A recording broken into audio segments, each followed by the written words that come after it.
the leader in talk radio on the Internet, right here on K98Talk.com.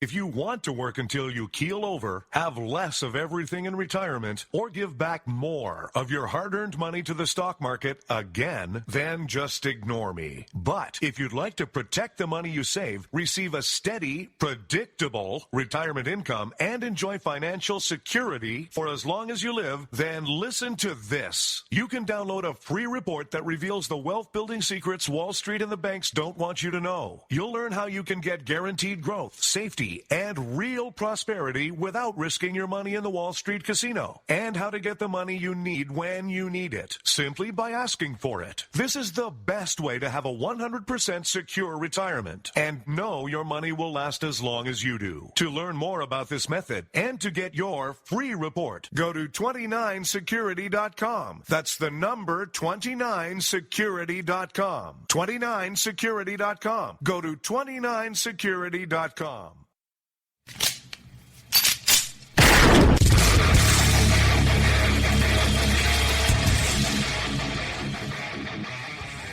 This is Slickery Trigger for Rebel Road Tactical. With proper care and feeding, your pistol will be ready when you need it. There to save your life. Shouldn't your gear be that good? Whether you need a holster for comfortable everyday carry or a tough-as-nails holster for your next training course, Rebel Road Tactical has what you need. Check us out on the web at rebelroadtactical.com.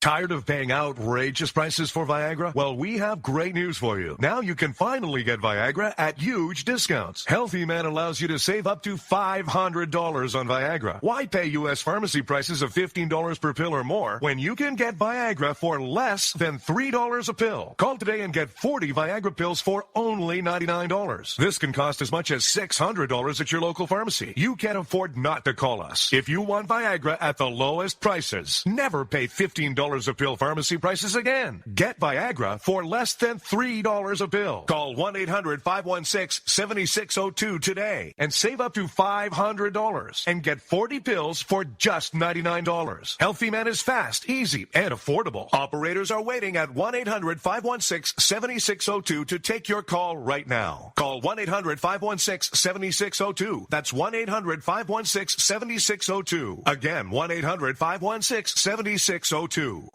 In these uncertain economic times, you've got to do whatever you can to save money. One of our biggest expenses can be our cars, especially when unexpected repair bills hit. Not anymore. If you own a vehicle with less than 130,000 miles, is less than 12 years old, has a warranty about to expire, or even no warranty at all, you could stop paying for car repairs. Roadside assistance, towing, and rental coverage are all included. Don't wait for the next repair. Make one free call right now to see if you qualify. If your vehicle is less than 12 years old, has less than 130,000 miles, even if it's out of warranty, paying for car repairs can become a thing of the past. Call us right now and get your car protected before your next repair bill hits. Get protection and no more repair bills. Call 800-696-1030. Again, 800-696-1030. That's 800-696-1030.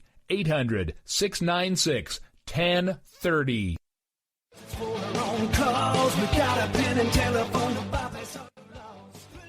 All right, folks, this is Rick Robinson with you. I want to tell you about some friends of mine from a company called Security Enforcement Specialists.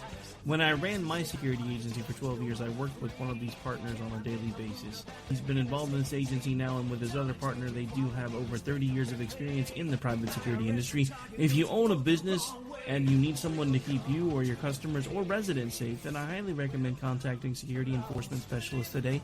Give them a call at 405-703-1796. Again, that's 405-703-1796. Again, tell them Rick from K98 Talk sent you.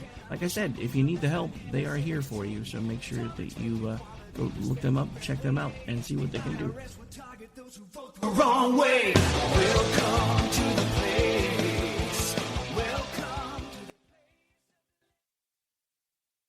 Joe had huge problems with the IRS. I knew it was coming. I hadn't filed taxes since 1990. All the IRS letters coming in added up to a nightmare. To get up to like $68,000, my heart started beating fast. It's like, there's no way, man. I mean, I ain't going to be able to do this. Then they stopped his paycheck. So that's when I started making phone calls and found U.S. Tax Shield. U.S. Tax Shield went to work immediately. They just took the bull by the horns. What blew my mind is he called the IRS right then and there. So why is U.S. Tax Shield A+ rated with the Better Business Bureau? Joe knows. They saved me a ridiculous amount of money. If you owe more than $10,000 to the IRS or state, choose the company Joe chose, U.S. Tax Shield. It was the best decision I made. U.S. Tax Shield is the way to go.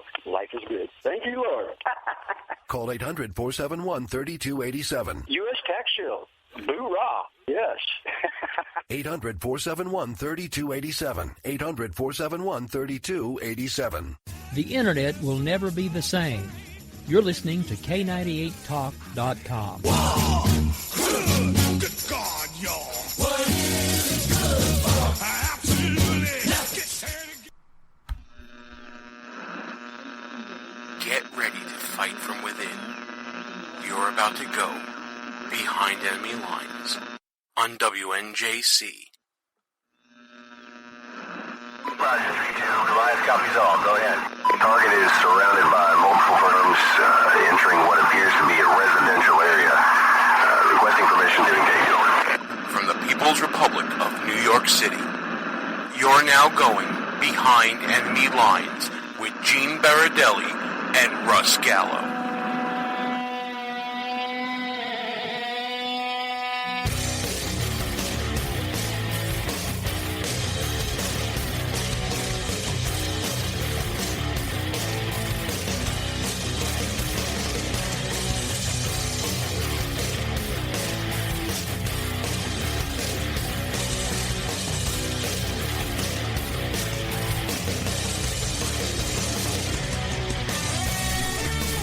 And you are now behind enemy lines.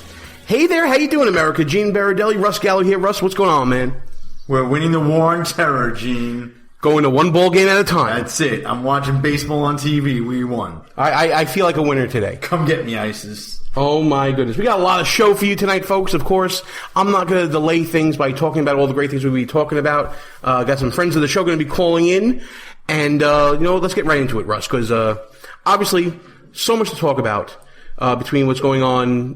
Western Tuesday is not even foremost on our minds. Of course, we're talking about the terrorist attack by ISIS in Brussels. And, we are really showing the world what it's like to lead from behind this week, pal.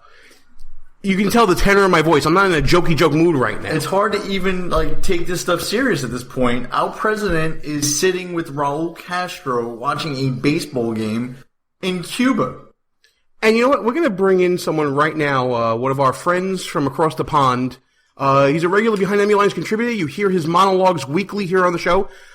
Town Hall UK lobby correspondent, Andre Walker. Andre, you there with us? Hello, can you hear me? I can hear you just fine, pal. What's going on? Well, it's been a very, very bad day, but not an unexpected day. The terrorist attacks in Brussels had been predicted. In fact, the Belgian police and army had been on the streets, extremely concerned about this, simply because there's a district called Molenbeek in Brussels, which most people will not be familiar with. It's in the outskirts of the city, but it is really now 80% Muslim. And when I say Muslim, I'm not talking about some of the moderates that you might meet in New York. I'm talking about some real nasty North African chaps who really hate Belgium, hate America, particularly hate America, and hate freedom overall. They've been harboring some terrorists who were responsible for the attack in Paris in November that you might remember.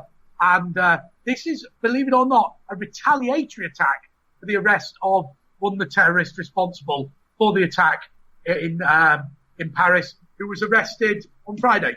You mentioned that this isn't exactly your garden variety typical Muslim citizen that would be living peacefully in their home. But we got a question now whether or not that is even the norm anymore when it comes to Europe at all. I mean, we see so often now It's almost become a regular occurrence where some European city is being terrorized. Well, without a doubt, it is a significant problem. And of course, I often talk about the issue of the referendum on Britain's membership of the EU. That's coming up on June 23rd. Now, at the moment, legally, these people are allowed to live in the United Kingdom. Just to explain to some of your listeners, they may not get this. My passport from the United Kingdom also gives me citizenship of the European Union, which in the same way as your passport in America allows you to move from New York to New Jersey, mine allows me to live in 28 different countries. Now, of course, that's marvellous if we're all very reasonable and moderate individuals, but at the moment, these very nasty chaps can move from country to country. And in fact, one of the big problems that the French have had is people attacking France and then living in Belgium. Well, of course, at the moment, any of these terrorists from Molenbeek or Saint-Gelais, which is the other district, which is a real problem district, can move to the United Kingdom. Well, of course, on June 23rd, we can vote to end that. And I think there is now significant interest in doing that. But in terms of what is the profile of these people? I think there is an interesting question here, whether it's just about Islam or whether it's about culture. I think it's an interesting thing because obviously if you look at the United Kingdom, a lot of the Muslims that live in the UK are from Commonwealth countries. Whatever you think about Pakistan, the largest number of people who died in the war on terror are Pakistani soldiers fighting on the British and American side against people that they largely religiously agree with, but they're quite good mates with Britain and America, so do it anyway. So, and I think obviously the North Africans in France and Belgium are a lot more marginalised. But the thing is, Gene, that's not my problem. And I don't care about these countries enough to allow them to move to the United Kingdom, where it would be a significant problem. I mean, the only reason that there are not bomb and machine gun attacks in the UK is that the physical act of importing Semtex and guns into the UK, because we're an island, is incredibly difficult. And if you look at how well organised and financed the Irish Republican Army were by some of your compatriots, it has to be said, in New York, but Democrats rather than Republicans, even they found it almost impossible to find weapons, and they had multi-million-pound budgets, unlike these jihadis. So, but that is the only reason that London's not under attack. And I'll tell you something else that's incredibly interesting. I received an email. Now, obviously, I will tell you, Gene, privately what this is, but I don't think the listeners are allowed to know. We have already been notified as journalists as to what we will do in the eventuality of a major attack on London. There is protocols that Behind Enemy Lines and Town Hall and the other outlets I work for will comply with. But that is the level we're at. That journalists are now being told exactly what they do in the eventuality of a major attack in London. But as I said, the only thing that stopped it is the difficulty in importing weapons. Yeah, so Andre, what steps, if any, has England taken since the attacks in London and Paris? I mean, you mentioned things that reactive type things that you're talking about, but what about proactive? Well, we are very lucky in the United. Lucky is a slightly odd word.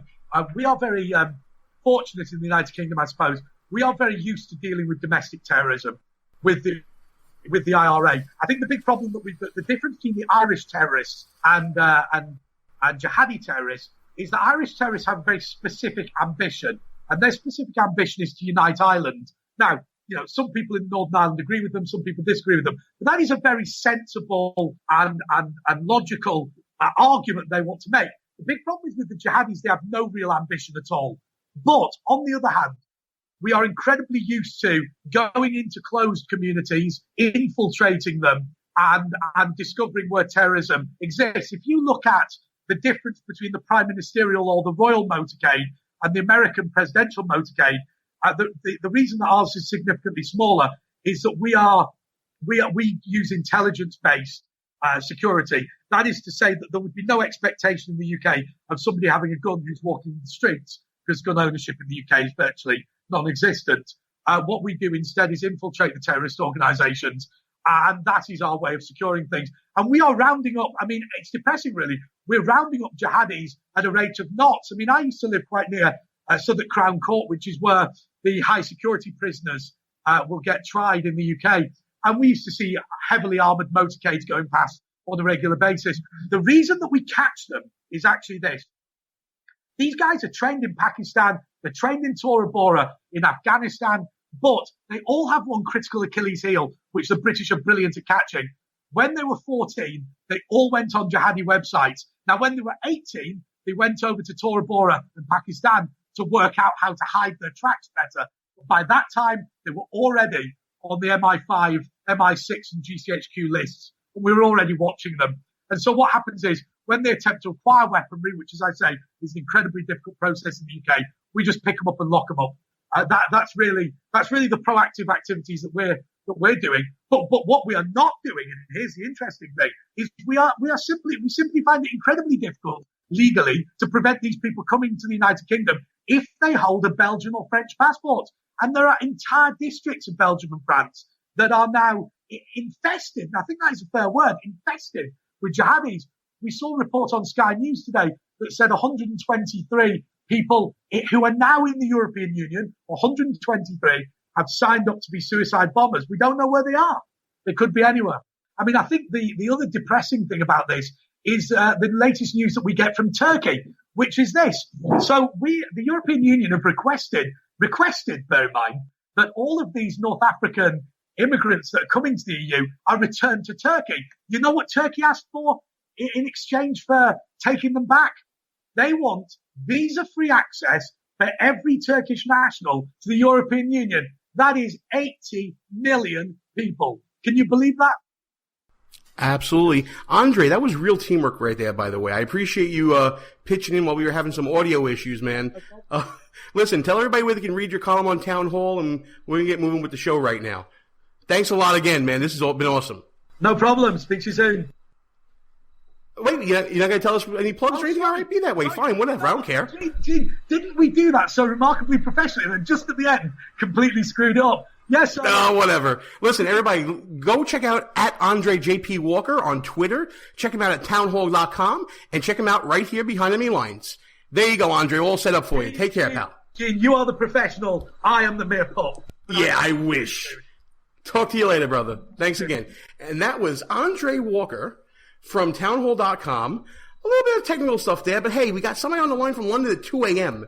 to come on the show. Cut us a little slack, will you? Gee, now friends in the I'm chat a loud room, Italian. What are you going to do? I was going to say, our friends in the chat were saying you're louder than usual. I don't know if that's a technical glitch or... That's just me, really, folks. That's just me. All right, well, listen. Obviously, we'll clean that up on the replay, which you can check out at www.behindenemylinesradio.us.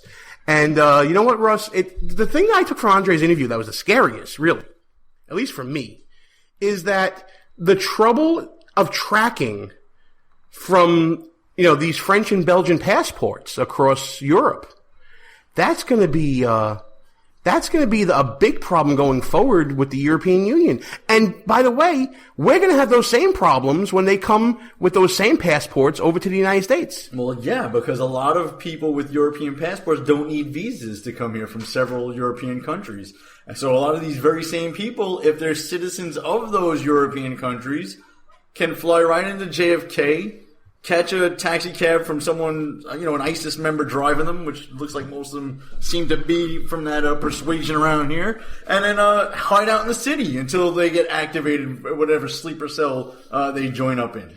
So, yeah, you should be worried. And we shouldn't be letting in Muslims at all. I mean, listen, Donald Trump got ridiculed a few weeks ago about this very topic. But until we figure out what the hell is going on, we should stop Muslim immigration from any country that has a Muslim problem, including several European countries at this point. I mean, you can talk about France, you can talk about Belgium, you can talk about Germany. A lot of these places that are just letting in refugees virtually unchecked and then allowing to disseminate throughout their population.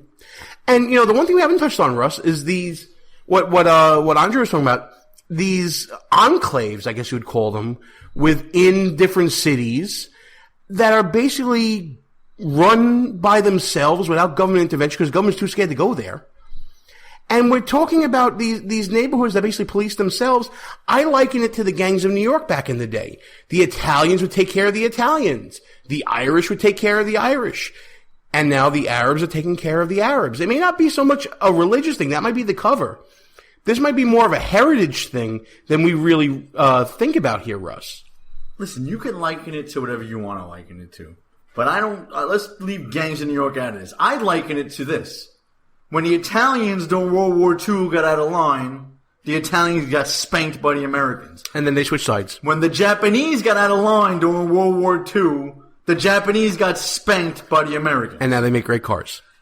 When the Germans went totally buck wild during World War II, the Germans got spanked by the Americans. And then we built a wall. We did. As a matter of fact. Actually, we didn't build that wall. The Germany, and somebody else paid for it. There you go. So Donald Trump isn't so far off then, is he? Here's a pop quiz for you, Mr. Bertelli. Uh-oh, I didn't study. What did Belgium do today in response to the attacks? What did they do with their borders? I believe they closed their borders. Why, though? Why is that important to do during a catastrophe like this? I guess you don't want to let people who committed a crime of terror escape your country. That's crazy. Just like in the Middle East, like Turkey and Egypt and Syria and all these places want to close off their borders during all this turmoil. Why? I thought open borders were good. I thought building walls was bad. Well, I guess it's a world gone topsy-turvy now because there are leaders in Brussels right now saying that Donald Trump is right.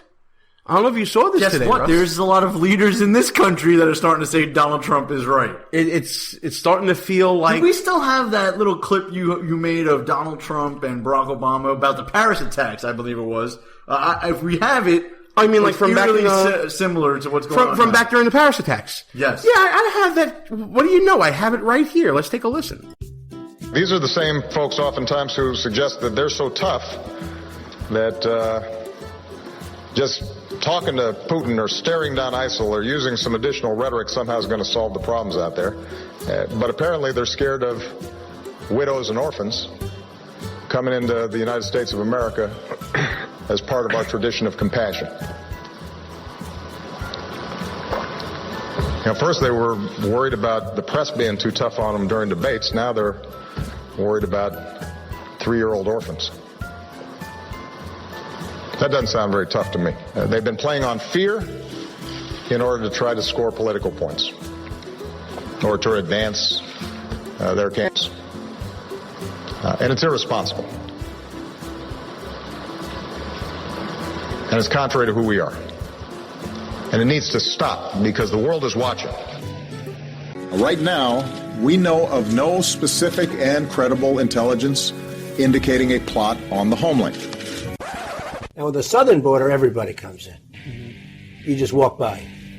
So we're taking hundreds of thousands of people, some good people, and some rapists, and some killers, and drug lords, and everyone else.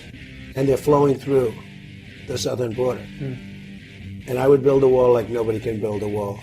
And nobody comes in illegally anymore. And the last question is, you scratch your head about this fence. Everybody talks, build the fence, nothing getting done. Well, nobody can build a fence like me, David. You know that. I built great buildings all over the world. There's nobody can build a fence. And I would have Mexico pay for it, believe me. They will pay for it. Because they have really ripped this country off. They have really taken advantage of us, both economically and at the border. They will pay for that fence. ISIS is making a tremendous amount of money because they have certain oil camps, right? They have certain areas of oil that they took away. They have some in Syria, some in Iraq. I would bomb the shit out of them.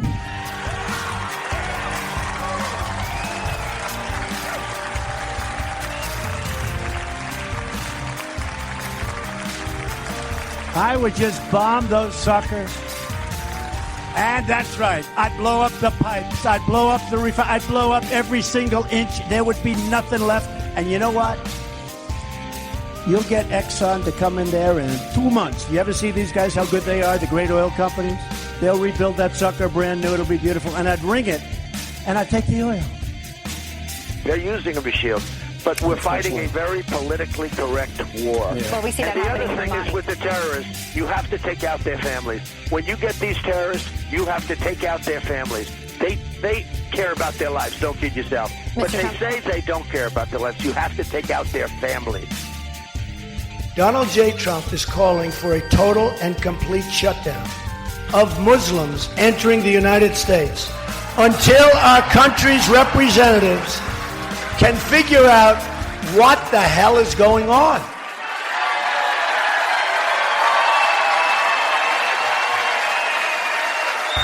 We have no choice.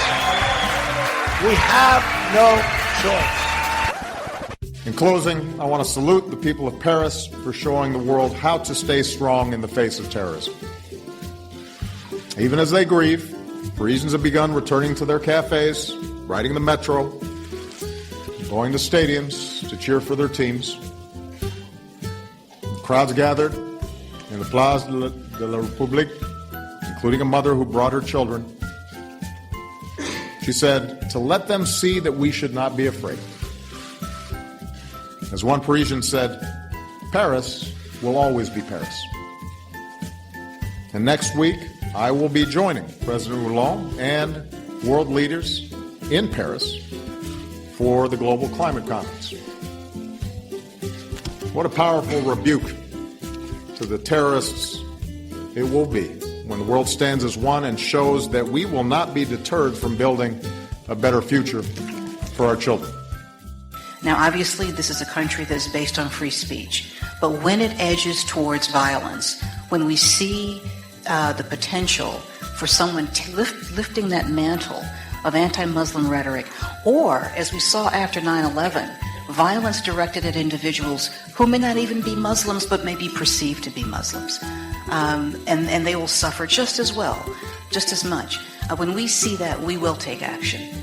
That I think we have charged 225 defendants with hate crimes offenses over the last 6 years, most of those in the last 3 years. Since 9/11, we've had over 1,000 investigations into acts of anti-Muslim hatred, including rhetoric and bigoted actions, with over 45 prosecutions arising out of that. I think, sadly, that number is going to continue. And there you have it. But that was then. What did Donald Trump say today, Russ, that is making news across the nation? Take a listen to this one, folks. This morning they asked me a question. Would you approve waterboarding? Would I approve waterboarding?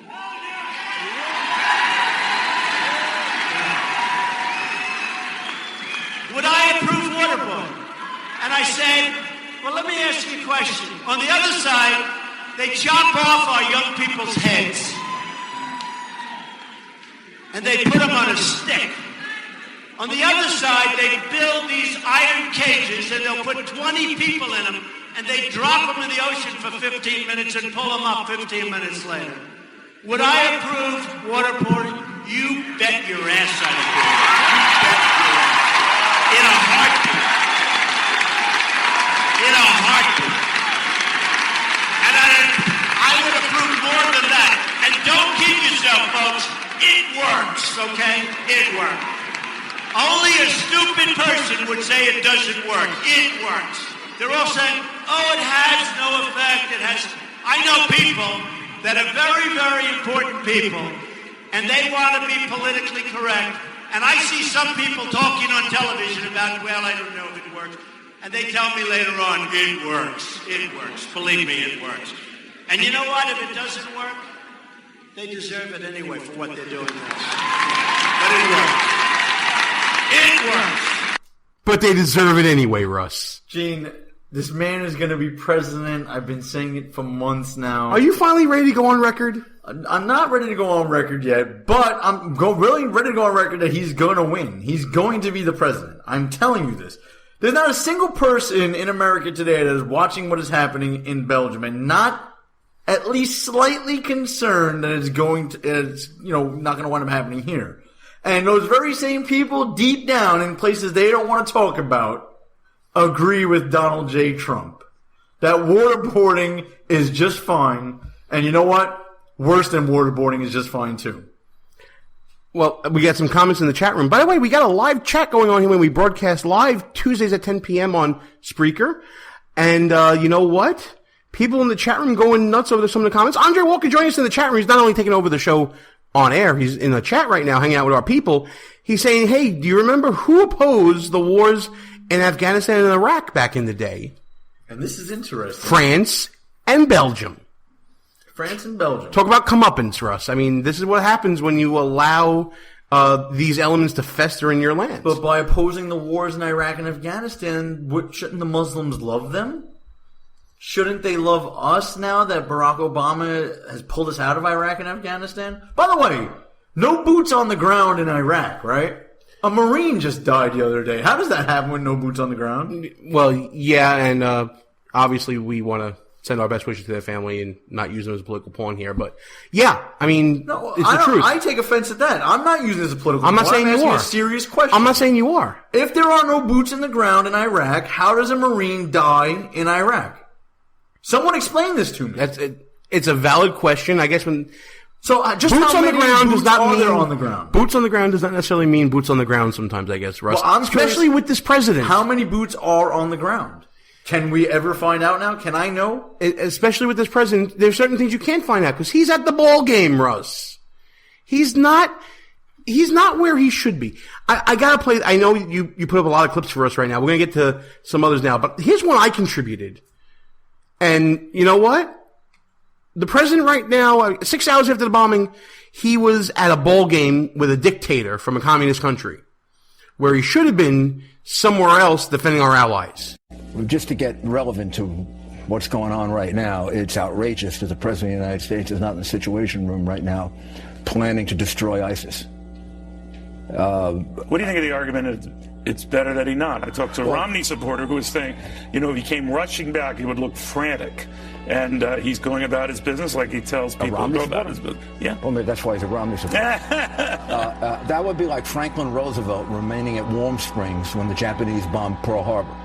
But that was an attack on us. You know what I'm saying? This is an attack on one of our allies. We belong to NATO. An attack on a NATO ally. What would you do? An attack on a NATO ally, in case the president ever read the treaty, is an attack on the United States of America.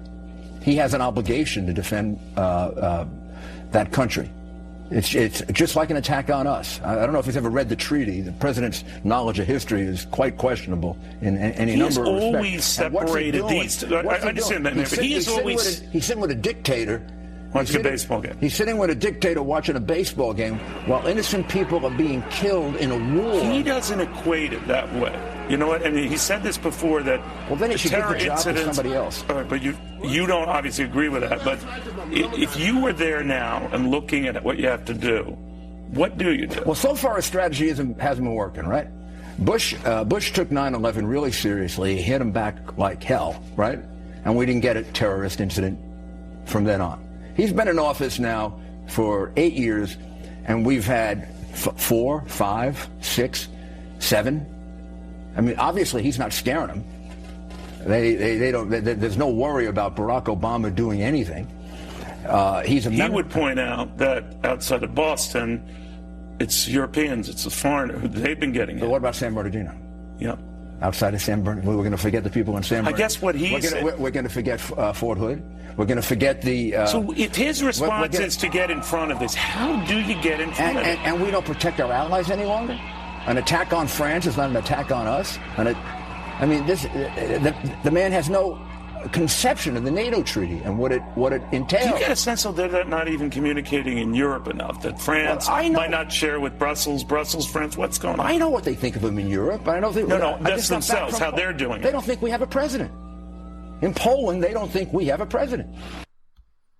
In Poland, they don't think we have a president. Russ, on the line with us right now, Amanda Kohut. She claims she wants to go on record with something right now. How you guys doing? All right, go ahead. You want to get on record with something. Yes, my fellow Americans, it is with a heavy heart today that I say that in November I will be voting for Donald J. Trump. Wow, that's a big one right there. Wait, you have to explain this. Well, let me just preface by saying that to my fellow rhinos, it is not unreasonable to question someone who just a few months ago aligned himself with Hillary Clinton. It's not unreasonable to question someone who supports single-payer health care.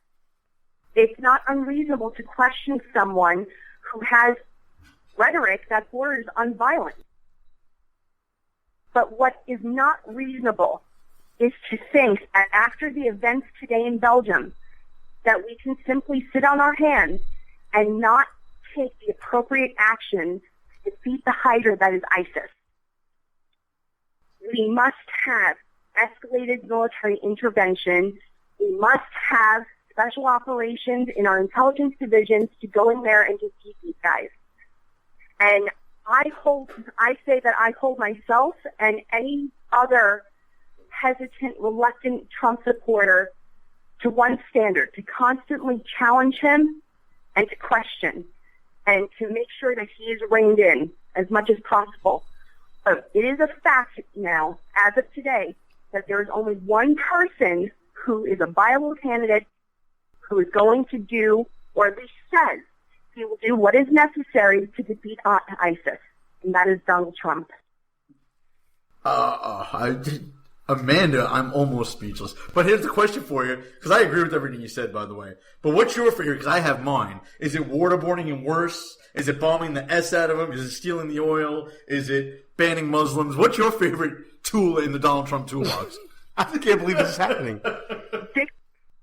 Go ahead. Uh-oh. We lost her again. I think we might have lost her again. Sorry, I hit mute. Oh, see, not my fault. Okay. Not my fault. She took another not call. my fault. She had the nerve to take another call. But go ahead.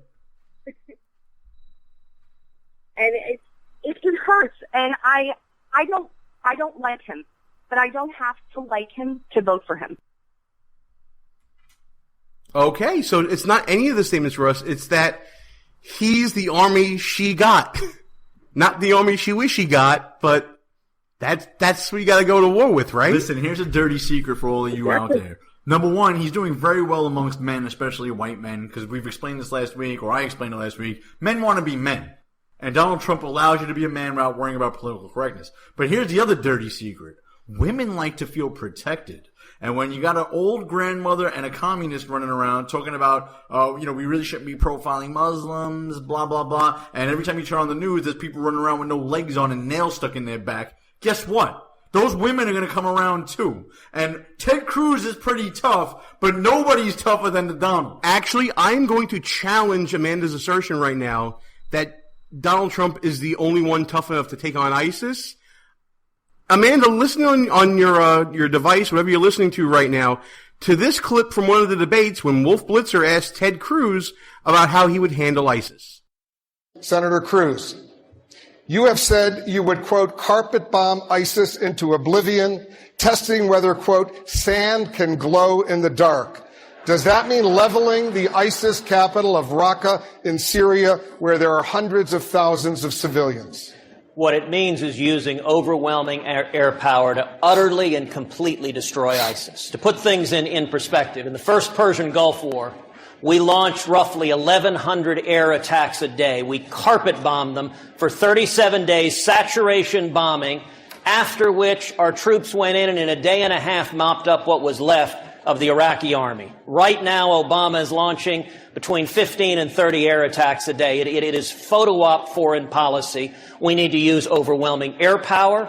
We need to be arming the Kurds. We need to be fighting and killing ISIS where they are. Now, folks, if there was one candidate out there that was consistently strong on the war on terror, strong about calling out radical Islam, strong about being tough with our enemies, it's been Ted Cruz. Now, all of a sudden, Amanda and Russ, the most unlikeliest of bedfellows, are telling you that Donald Trump is the man to protect us. I ask you, Amanda, if you're with us right now, and then you, Russ, why is Ted Cruz all of a sudden not tough enough? I never said that Ted Cruz wasn't tough enough. I said most viable. Ted Cruz is not as viable a candidate for November as Donald Trump is right now. That's a fact, Russ, and I think that do you agree? In the face of a threat like ISIS, we need to start unifying behind the eventual commander-in-chief who will be addressing this problem. I had a conversation with my little brother earlier today, and I think he summed it up the best when he said, it's unbelievable that Mexicans and Islamists are going to wind up getting a reality TV star elected as our next president. And when you think about that, it's kind of insane, but totally true. All right, well, this truly has turned into a momentous night. I want to thank Amanda Coat for calling in and giving us this revelation into her her life and her political views. Check her out on Twitter at Amanda Kohut. She's one of our regular contributors. She rocked it at CPAC with me. And we'll be talking to you down the road, Amanda. Thanks for calling in. Good to talk to you guys. All right. And by the way, folks, we are a little bit past halftime. I'm Gene. He's Rush. You're listening to Behind Enemy Lines Radio on whatever outlet you're listening to us on. I want to thank everybody for listening. And while we got you listening, check out www.BehindEnemyLinesRadio.us. You can check us out on the Facebooks and the Twitters at BEL_radio. And if you miss any part of this live broadcast here on Spreaker, you can check us out on any one of our rebroadcast outlets, including WNJC 1360 AM, Philadelphia's Renaissance Station, ICRN, the Internet's Conservative Radio Network, Red State Talk Radio, High Plains Talk Radio, and Sackheads Media, K98 Talk. And if you miss us on any one of those outlets, you can check us out on demand here on Spreaker, on iTunes, Player FM, Podbay, TuneIn, Stitcher, iHeartRadio, and Google Play Music. And after that little bit of interlude, Russ, what's on your mind? Do I get a free bag of chips when any of those things? That you get the free bowl of soup when you get the haircut. Bowl of soup. All right. So, good job, Gene, as always. Yeah, I appreciate that. It takes a lot to memorize all that stuff. Donald Trump has convinced a rhino like our friend Amanda Kohut that he's the man for the job. Not only that he's the man, he's the most, quote, viable candidate. Most viable when... Wasn't that a label we gave to Marco Rubio about 2 weeks ago? Wasn't all of these very same people saying that Donald Trump would get blown out by one Miss Hillary Clinton? You know what? It's amazing how your worldview changes when your worldview is blown up in your face. Literally. And by the way, when a vote for Hillary Clinton is not only a vote for the terrorists. Let's just get that out of the way right now. It's a vote for the third Obama term. And what is President Obama doing today? He's in a communist stronghold led by a dictator that he deigns to call president. And he is nowhere near his Situation Room, as Rudy Giuliani has said, while an ally that we are bound by international law to defend has been blown up by terrorists. That is who you will be voting for in this November election. The contrast is stark when it comes to these issues. Let's just look at recent history. I mean, recent as in a few weeks. President Obama skipped out on the funerals of Justice Scalia and Nancy Reagan. He is in Cuba with the communist dictator of that country, Raul Castro, doing fake press conferences where Raul Castro was only going to answer one question and he was only going to answer two. They're watching a baseball game while one of our allies is attacked, and he gives a quick, 30-second answer about how... While wearing sunglasses and a button-down shirt without a suit on, sitting behind home plate. Yeah, not like an official statement, talking about, by us going to ball games and carrying out our lives, we're winning. Like, does anyone believe this madness? And watching Fox News today, I don't even think Juan Williams was able to defend him on that. I mean, I don't know what... some of our friends on the right are a little... nuts about what should he have done. Should he have dropped everything and flew back home? Nah, I wouldn't go that far. But should he have maybe, left the bowl game or, maybe set up a podium in the parking lot of the stadium? Well, how about this, Russ? How about just not doing the wave, as one of our commenters said? But just like, Obama actually had me fooled for a second there, too. I'm trying to defend him, and now that I really think about it, why are you in Cuba to begin with? Why are you in the only communist country in the Western Hemisphere hanging out, eating hot dogs with their dictator? Why? Why is that happening? Because he knows he can get away with it, Russ. He knows that he's a lame duck. He knows that he actually knows that he doesn't care. He doesn't care what you and I think. Why are you trying to close Guantanamo Bay while there's ISIS running around the planet? Wait, forget about closing it. How about entertaining the idea from the communist dictator of that island to give the land back? Forget about closing the camps at Guantanamo Bay. How about just leaving Guantanamo Bay? That's what he's entertaining right now. That's what he's looking to do. It boggles the mind. My head is spinning right now because if you watch even what Hillary and Bernie were saying, and I hate calling these two losers by their first names, but Hillary and Bernie, Hillary basically says that we got to carry on what Obama's been doing, which is working. Which is what exactly? Yeah, like, what have we been doing? Okay, so what exactly has worked? What does it mean to work? Like, I'm just curious.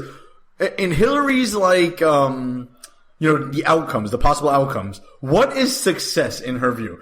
This is success, I guess. Well, actually, John Kerry years ago, Gene, and I think we played this clip a long, long time ago, said, in effect, when he was running for president, that someday terrorism will just be a nuisance, that we would just have to get used to it. It would just be random acts, and it would just be a nuisance, a law enforcement type matter.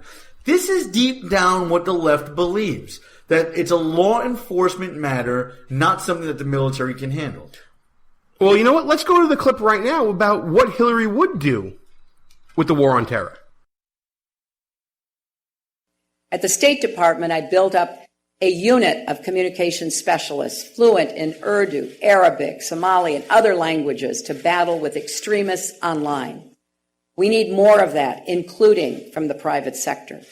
Social media companies can also do their part by swiftly shutting down terrorist accounts so they're not used to plan, provoke, or celebrate violence.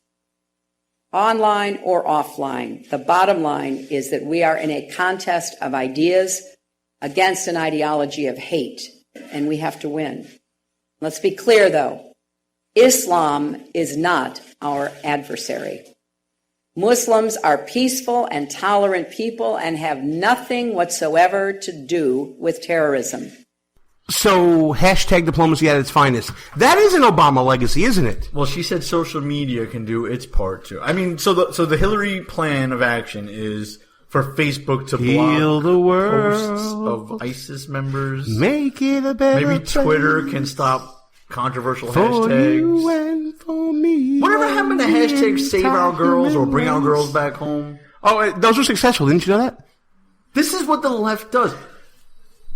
First of all, Ms. Clinton. Mrs. Clinton. I hate to tell you, Islam is our adversary. Muslims are the enemy. Now, I know a lot of people are going to disagree with me, but so far every terrorist act I've seen happen in the past few decades, you can argue Timothy McVeigh, and actually there's some conspiracy theories that say he had Islamic help as well. But pretty much every single terrorist attack around the planet Earth involved Muslims in one way, shape, or form. Oh yeah, this is, as I said jokingly that I saw online today, this isn't the Little Sisters of the Poor that are bombing all these places. Absolutely not. So you can dance around it all you'd like and say it's just extremism or other nonsense like that. But this week, Russ, is proof positive that's not just extremism, because Muslim communities in Belgium were hiding and harboring known international terrorists. Explain to me again how that's moderate. It may be a peaceful community with low crime, whatever the case may be, I don't care. Fact of the matter is, this is a perfect example of what you would call a moderate society that is actually aiding and abetting international terrorism. Well, I've explained this in the past, and our listenership always changes, so I'm going to explain it again real briefly. My view on what a moderate Muslim is. The Gallo view on terror. There is no such thing, really, as a moderate Muslim. You have practicing Muslims, all of which are insane, and then you have the supposed moderate Muslims, which are really, in fact, secular Muslims. Muslims that do not believe in Sharia or the strict teachings of the Quran as told by their imams, as taught by their imams. Those are what actual moderate Muslims are, the ones who do not practice. Because the ones that practice are extremists, insane, terrorist-shielding sympathizers. Well, you know, practice does make perfect, Russ. So that's my view on it. Prove me wrong. You know what? We're getting really heavy and down. Of course, Russ Gallo, the voice of an angry America here on Behind Enemy Lines. You know what? I think we need to lighten the mood. And when I think about lightening the mood, I go back to our buddy Andre Walker. Andre has come up with another one of his awesome, incredible, fantastically funny weekly monologues for us. And you know what? I think it might be time. I know we got him on the show before, but it might be time to just, give Andre a little safe space to vent a little bit and talk about his latest weekly monologue. Hello and welcome. My name's Andre Walker, and your weekly monologue starts right now. This was the week the European Union's federal capital, Brussels, was attacked by 11th century Islamo-fascists. Apparently, suicide bombers get 72 virgins in paradise when they blow themselves up. Oh, just a couple of problems here, guys. Number one, your pull technique has the whiff of desperation. Real desperation. Point number two, having seen the average standard of women who die virgins, I'm not sure you'd want them. Anyway, pop your teeth in, Betty. A smelly, sexually dysfunctional jihadi has just earned the right to use you as a sex slave for eternity. Yes, I know, dear. And we'll also be needing the other 71 nuns as well as you. Point number three, there's no reason to believe these lovely, wobbly, elderly ladies have consented to any of this. Oh, hang on, wait a second. We all know these guys aren't that big on consent. Ask swimmers in any municipal baths in Sweden. Ooh, nasty. But we're all left asking ourselves, who's the bigger fool? The backward donkey-shagging peasants of the Islamic State, or the fools who imported them into the heart of the European Union? Abu went to Europe, and all he brought me back was this lousy personal hygiene regime. Damn it! For once, I was angry with Karl Rove today, when he asked for President Obama to show some leadership by flying to Europe and offering solidarity with the Belgian people in their fight against the Islamic State. Now, don't get me wrong, we're always pleased to see the leader of the free world, even one as discredited as Obama. But what will he come to the EU and say? Well, let me get my crystal ball out and make you all a prediction. He'll say the attack had nothing to do with Islam and that Britain should respond by voting to stay in the European Union. Yeah, great. Let's continue this situation whereby all these nutters that have set up camp in Belgium now have the perfect right to move to the UK. Tempting. I doubt even Obama's silver tongue can save the campaign for Britain to stay in the EU. As I always say, better out than in. If POTUS really wants to do something useful, he could have spent today checking whether NATO's HQ in Brussels was secure. Hey Obama, remember NATO? The strategic military alliance America set up to protect freedom and save democracy? You may, and this is only a suggestion, want to check if it's still there. Assuming, of course, you actually care, which is, admittedly, debatable. But Obama had much more important work to do, attending sporting events with the Cuban dictator Raul Castro. He didn't need to go all the way to Europe to witness human suffering and human rights abuses. He's got it all on his doorstep in Havana. Cuban dictators love Chicago gangsters. They always used to hang out together in Havana in the past, and that ended well. So why not try it again? I hear the cigars are absolutely superb, rolled on the thighs of pro-American political prisoners. Oh, wait. Obama has now got more photos of himself with Castro and Che Guevara than he has with either Washington or Lincoln. That tells you everything you need to know about the priorities of a president that has now been denounced by Bill Clinton. Wow, that's a low blow. Oh, hang on a second. Yuck. Let's just avoid that word when we're talking about Clinton. There's no dignity in it, and there's no dignity in Bill Clinton. That was the monologue. Just time to announce the results of last week's quiz, when we asked how many Cuban cigars does it take to truly satisfy an American president. Bill from New York correctly answered, it really depends on exactly where you want to stick them. Congratulations, Bill. Your Che Guevara t-shirt is in the post right now. Until next week, goodbye. Check out Andre's column at townhall.com. Check him out on Twitter at AndreJPWalker. And read Andre's work here, Behind Enemy Lines. I'm Vito. And I'm Vito. And we're from WNJC's The Vito and Vito Show. Every Friday at 1 p.m., you can hear Vito and Vito bring you the perspectives of two college-age millennial conservatives who are committed to defending the principles of free markets, liberty, freedom, and individualism from Brooklyn, New York. Follow us on Twitter, Facebook, and Instagram at Vito and Vito Show. And check out our blog posts and articles at VitoandVito.com. Vito and Vito Show every Friday, 1 p.m. on WNJC 1360 AM, Philadelphia's Renaissance Station. In Brooklyn, it's nothing but the truth.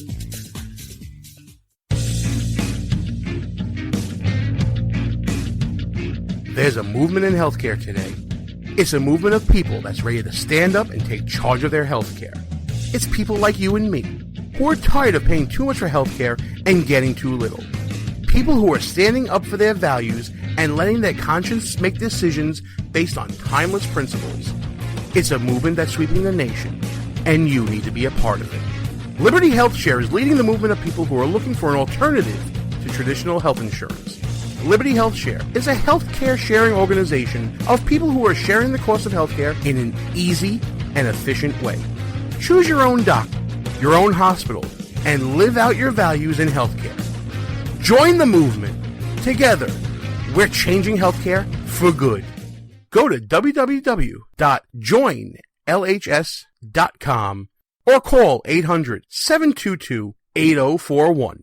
Who might you save? Your mother, your father, your husband, uncle, aunt, son. Learn FAST, F-A-S-T, the sudden signs of a stroke, and you could save. Your friend, teacher, boss. F, face drooping. A, arm weakness. S, speech difficulty. T, time to call 911. F-A-S-T. That's F, face drooping. A, arm weakness. S, speech difficulty. T, time to call 911. The sooner they get to the hospital, the sooner they'll get treatment. And that can make a remarkable difference in the recovery of your neighbor, the waiter, grandmother, grandfather. So learn FAST, the sudden signs of a stroke, then pass it on, because you never know who might save you. Your wife, your colleague. Spot a stroke fast. Visit strokeassociation.org. Brought to you by the American Stroke Association and the Ad Council. Behind Enemy Lines. Back on the air. Gene, I was going to complain that Andre got more time on the show this week than me, but I got to say his monologue was on fire this week. It was pretty darn good, wasn't it? He has a better grasp on American politics. 99% of the fools we walk around with around in New York. Well, it's kind of easy when you're on the outside looking in to get a good vibe on what's going on. But anyway, thanks to Andre Walker from townhall.com, the UK lobby correspondent there, and friend of the show for contributing that to the show, as well as for saving the show from my technical muck-ups earlier on. But you know what, Russ? We got a few minutes left in the show. We can go a little over time just because I screwed up. But let's start wrapping this up towards some final thoughts. As everyone in the chat room, by the way, during our live show, is congratulating Andre Walker and basically inflating his ego to the size of Russell Gallo.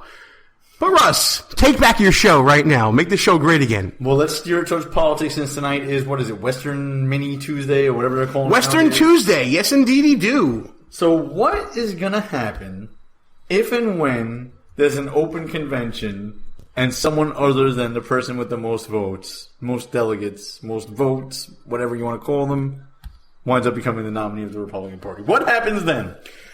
I believe that might be the end of the Republican Party. That's just, my little contribution that I might go on record with next week. By the way, we keep saying go on record, folks. Check out goonrecord.com. We're going to start using it on the show very soon, as soon as I get Russ into an account on it. Goonrecord.com, where you can post your views on anything in any category, from politics to sports to fashion to finance. It runs the gamut. But once you publish, it's up there for good, and people can challenge your views, and you can't take it back. Goonrecord.com. It's only for the brave. I'd rather just remember and not go on record, you know what I mean? Because then I'm 100%. Wait a minute, this is the man Rush Gallo that always tell me, mark that tape, I said this. And then I only recall the ones I want to recall, so I'm 100%. You gotta go on record.com, Russ. But let's talk about this for one quick second here, Gene. So, Donald Trump is, by all accounts, going to go into the convention the front runner. I think that's safe to say. I think that's very safe to say, considering the other two candidates are maybe going to have regional wins, not necessarily national wins. And now the number for the nomination is 1,237 delegates. That's correct. Trump's at about 678, I think it is, 680, somewhere around there. 50% plus one, whatever it is. Right, and he's already more than halfway to that number. More than halfway there, but more than half of the delegates have also been selected. So there's a little less than half left. The only two mathematically possible still, Donald Trump and Ted Cruz. Kasich needs more than 100% of remaining delegates, so he's out of the race. Doesn't make much sense why he's staying in. But the question remains, what if Donald Trump goes in with a substantially higher number of delegates, pledged delegates, into the convention but falls short of the 1,237 and does not walk out with that nomination? All hell's going to break loose. And by the way, for a little context here, there's a couple of notable conventions where this has happened, or it was contested. Are you talking about the one in Brooklyn again? No, we're not talking about that. We're not going to talk about the local ones. But Abraham Lincoln, 1860, did not go into the convention, the Republican convention at that time, with a majority of delegates, but walked out with the nomination. And he was the sitting president then, wasn't he? Or was he not? He was not? Oh, that's right. 1860, he wasn't. That's correct. He was not. Wow, okay. Fast forward to 1976. -1 for Gene. Ronald Reagan lost a contested convention to Gerald Ford. And Gerald Ford allowed Reagan to make a speech which so thrilled the Republican Party that they overwhelmingly supported him in 1980. So there are arguments both sides that would say a contested convention could be a good and a bad thing. But in this day and age, with a split Republican Party the way it is now, with no uniting factor in sight, save ISIS, really, I think this is going to be a floor battle of epic proportions. And I think that we're in trouble, Russ. Especially with some of the GOP insiders saying things to the effect of, it's not the voters who decide the nominee. It's us who decide the nominee. The party. Isn't that ridiculous? And people that are saying that, Paul Ryan should be the nominee. I mean, or Mitt Romney. I mean, it's just get over yourselves already. But let's play what if on the other side, Russ. What if your party has a candidate that overwhelmingly gets the delegate count, but then gets arrested in the process? What about the possibility that, according to Charles Gasparino, is growing day by day, if you read his article in the New York Post, that Hillary Clinton, who is currently under investigation by the FBI, for what? For what? Well, let me count the ways. Goes and gets herself indicted, arrested, whatever it may be, in connection with her private email server and top secret and higher information being exposed to the world. What happens then in that case, Russ? At that brokered convention, does Bernie Sanders say, I'm the only candidate left with any delegates and therefore I should be your candidate? Or do they have a brokered convention and they have to put up a Joe Biden or an Elizabeth Warren or somebody else? To be honest, I don't understand the Democrat rules. I don't even try to understand them because they have the superdelegate. Oh, no. Well, we have the superdelegate as well in the Republican Party, just not as many. Yeah, our superdelegates are like 1% of the delegates. It's about 10%. The superdelegates on the it's about 25%. Basically can throw the election either way. Pretty much, and they can declare outside of the vote of the state. And are you sure it's only 25%? I think it might be higher than that. It might be a little more than I think they were early on. They were a lot more. Double check that. We'll double check it. Because the superdelegates, for those of you who don't know, are just members of the Democratic establishment who are elected officials somewhere who can vote for whoever they want. Voters be damned. And now, the Republican Party obviously has its own problems as well. The RNC is a disaster. But it's nowhere near as bad as the Democratic way of selecting a candidate. It's insider city over there. But we'll be interested observers as we march down the road to 2016. But for now, my friend, I'm sorry to say, it's been a whirlwind hour, but it's time to shut it down. I want to thank everybody for listening to the show. I want to thank Andre Walker for coming on. Check him out on Twitter at AndreJP Walker. I want to thank Amanda Kohut for breaking on through to the other side tonight. Check her out on Twitter at Amanda Kohut. Check out Russ Gallo at his new handle at Real Russ Gallo. I like that one, by the way. And that's about it. We're going to shut this sucker down. You ready to shut it down, Russ? Gene, before we shut it down, Islam is the enemy. Fight them there. When we fought them there, we came back to Iraq and Afghanistan, and we whooped that ass. Fight them there so we don't have to fight them here or in Europe. Gene, shut it down. Good night, folks. See you next week. Our position's been compromised. It's time to roll out. Report for debriefing at www.behindenemylinesradio.us and look for regular communications via Facebook and Twitter at BEL_radio. You are the resistance. Behind Enemy Lines. Part of the Conservative Commandos Radio Network. A rock radio production. Copyright 2015. Back in 7 days. Out.